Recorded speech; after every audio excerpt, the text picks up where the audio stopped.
સુરતની સ્મીમેર હોસ્પિટલમાં nursing staff દ્વારા હનુમાન ચાલીસાનું પઠન તેમજ ભગવાન રામની પૂજા કરીને નર્સિંગ સ્ટાફ દ્વારા સ્મીમેર હોસ્પિટલ તેમજ મેડિકલ કોલેજના ડીન મારફતે એસએમસી કમિશનરને આવેદનપત્ર પહોંચાડવા માટે હનુમાન ચાલીસાનું પઠન કરતા રેલી કાઢી આવેદનપત્ર આપી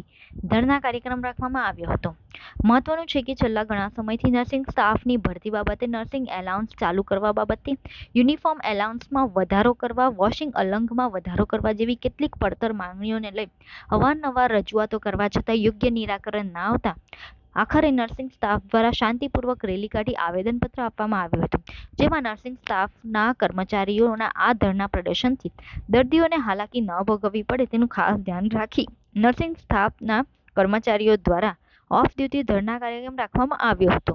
જેમાં ઓન ડ્યુટી નર્સિંગ સ્ટાફના કર્મચારીઓ દર્દીઓની સેવામાં હતા તો બીજી તરફ ઓફ ડ્યુટીના કર્મચારીઓ આ વિરોધ પ્રદર્શનમાં જોડાયા હતા।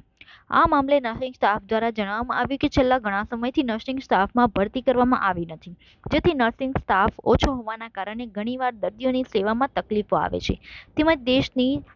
તમામ રાજ્ય સરકારી હોસ્પિટલ અને આરોગ્ય કેન્દ્રમાં ફરજ બજાવનાર નર્સિંગ કર્મચારીઓને નર્સિંગ એલાઉન્સ મળે છે, તો આ સુરત મહાનગરપાલિકા સંચાલિત સ્મીમેર હોસ્પિટલના નર્સિંગ કર્મચારીઓને પણ એલાઉન્સ મળવું જોઈએ। આવી કેટલીક પડતર માંગણીઓને લઈ 250 જેટલા નર્સિંગ સ્ટાફના કર્મચારીઓ દ્વારા રેલી કાઢી આવેદનપત્ર આપી શાંતિપૂર્વક વિરોધ પ્રદર્શન કરવામાં આવ્યું હતું।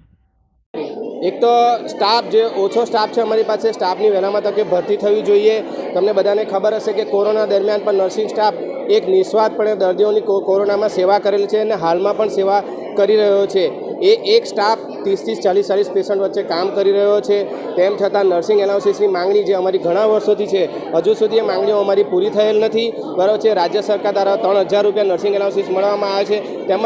અમને સુરત મહાનગરપાલિકાના કર્મચારી નર્સિસોને ફક્ત 500 રૂપિયા નર્સિંગ એલાઉન્સીસ મળે છે। તો અમારી એક જ માંગણીઓ છે કે અમારી જે નર્સિંગ એલાઉન્સીસ છે એ વહેલી તકે શરૂ કરવામાં આવે, અમારી સ્ટાફની ભરતી કરવામાં આવે, તેમજ કોવિડ દરમિયાન જે વધારો રાજ્ય સરકાર દ્વારા દરેક અન્ય મહાનગરપાલિકાઓના કર્મચારીઓને પણ આપવામાં આવે છે એ લઘુત્તમ